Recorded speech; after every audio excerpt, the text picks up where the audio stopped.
Hello बच्चों, let's look at the question. Which plant and animal represent endangered organism in India? So पहले हम बात करते हैं इस क्वेश्चन के की कॉन्सेप्ट की. सो की कॉन्सेप्ट किस बारे में है? की कॉन्सेप्ट है अबाउट एंडेंजर्ड स्पीसीज. सो ये एंडेंजर्ड स्पीसीज कौन से होते हैं और हमें क्वेश्चन में क्या बोला है? क्वेश्चन में ना अगर आप देखेंगे तो हमें आइडेंटिफाई करना है कि इनमें से कौन सा पेयर ऐसा है जो दोनों के दोनों एंडेंजर्ड स्पीसीज वाले हो. सो एंडेंजर्ड स्पीसीज का मीनिंग होता है कि वो animal those are facing a very high risk of extinction, यानी कि वो गायब हो सकते हैं, राइट वो एक्सटिंक्ट हो सकते हैं. अब एक्सटिंक्ट होने का क्या रीजन है? ऐसा क्यों है कि वो एंडेंजर्ड है बाकी एंडेंजर्ड नहीं है? सो देखिए इसके रीजंस होते हैं. जैसे कई बार होता है हैबिटेट लॉस. हम लोगों ने जैसे डिफॉरेस्टेशन किया है इतना ज्यादा, उसके ऊपर से क्लाइमेट चेंज हो रहा है धीरे धीरे करके, है ना. उस वजह से वो जो एनिमल्स है वो सरवाइव नहीं कर पा रहे हैं, तो उनको बचाना पड़ेगा. इसीलिए IUCN लिस्ट, रेड लिस्ट के अकॉर्डिंग हमने कुछ एनिमल्स को और कुछ प्लांट को क्लासिफाई किया है in the endangered species list. So ये था हमारा की concept. And now let's start with the options. पहला ऑप्शन आता है बेनियन एंड ब्लैक बक.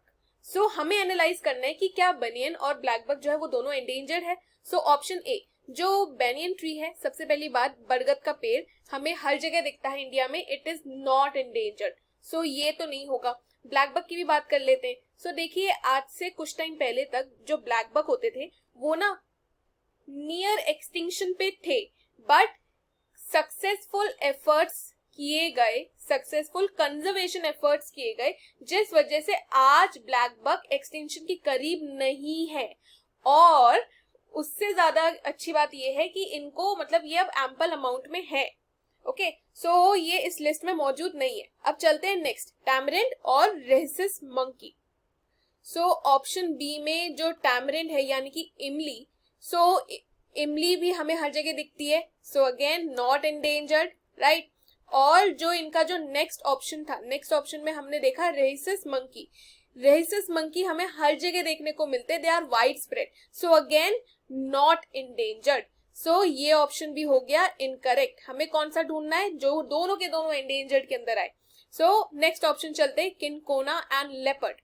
अब ऑप्शन सी में इन्होंने जो पहला दिया है हमें अबाउट किनकोना, सो ये actually it is not endangered, not endangered पहली बात तो. और जो हमारे पास जो दूसरा पेयर, मतलब इसी पेयर में जो दूसरा है हमारे पास लेपर्ड, सो लेपर्ड को बेटा डाला गया है इन वल्नरेबल, वल्नरेबल की लिस्ट में डाला गया है लेपर्ड को, एंडेंजर्ड में नहीं डाला गया है.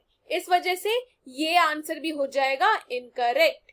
अब हम बात करते हैं हमारे लास्ट ऑप्शन वेंटिंकिया निकोबारिका और रेड पांडा की.